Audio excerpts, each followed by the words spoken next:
মধ্যে দাঁড়িয়ে আছি, প্রচুর রোদ আর খুব গরম লাগছে। সোয়েটারটা এবার খুলতে হবে আমাদেরকে দেখা যে কত ভিড় হয়েছে এক জায়গায়, নয় সব চারিদিকে ছড়িয়ে ছিটিয়ে বসে আছে। এখানে কিছু জন বসে আছে, এই যে এখানে সবাই মুড়ি খাচ্ছে বসে বসে। আরও ওই দিকটায় অনেক জনা রয়েছে, মানে ওইদিকে প্রচুর ভিড় আছে। আর একটা বাচ্চাদের মানে রাইড করা নৌকা বসে, আর দেখো ভিড়টা। আর এদিকেও অনেক জনা বসে আছে, এদিকটায় অনেক জনা রয়েছে। বাচ্চাদের আরেকটা মানে জাম্পিং করার জিনিস বসেছে। তো তোমাদেরকে না আমি ওপর থেকে সবটা শেয়ার করব, তাহলে তোমরা ভালো করে বুঝতে পারবে আর দেখতে পারবে। এই হচ্ছে মায়ের মন্দির, দেখো তোমাদের সাথে শেয়ার করলাম।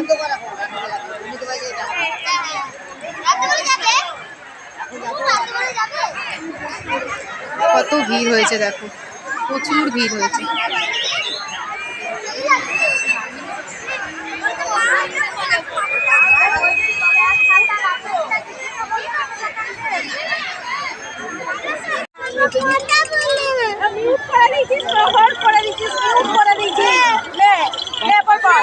কেমন আইসক্রিম খাওয়া হচ্ছে?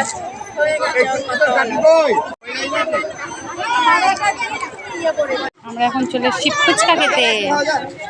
চল দেখি কটা ফুচকা খেতে পারিস তুই। ক টাকা খাবি? আমি তো 10 টাকা, বেশি খেতে পারবো না।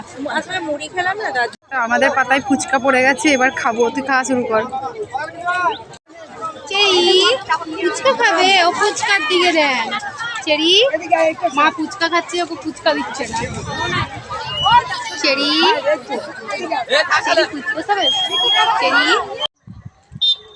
আমরা কিন্তু বেরিয়ে চলে এসেছি এই যে রাস্তা দিয়ে। আর এই দেখো মন্দির মায়ের, আর এই পুকুরটা নিয়ে এত সাহস বেড়েছে। মাছ দেখতে পেয়েছি, যখন চলে এসে আগে আগে এসে দাঁড়িয়ে আছে এখানে। কই কোথায় মাছ? কোথায় মাছ দেখি? এই যে এখানে দেখেছো ছোট্ট ছোট্ট মাছ, ওই জন্য আগে আগে চলে এসছে। চেরি চেরির সাথে আমরা এখন বাড়ি চলে যাচ্ছি। চেরি টাটা নাকি? টাটা টাটা করে দাও তো। টাটা, চলো বাড়ি। টাটা হয়ে গেছে, অনেক মেলা ঘুরেছি, অনেক খাওয়া দাওয়া হয়েছে। টাটা করে দাও সবাইকে, টাটা করে দাও, বাই করে দাও, টাটা টাটা। হ্যাঁ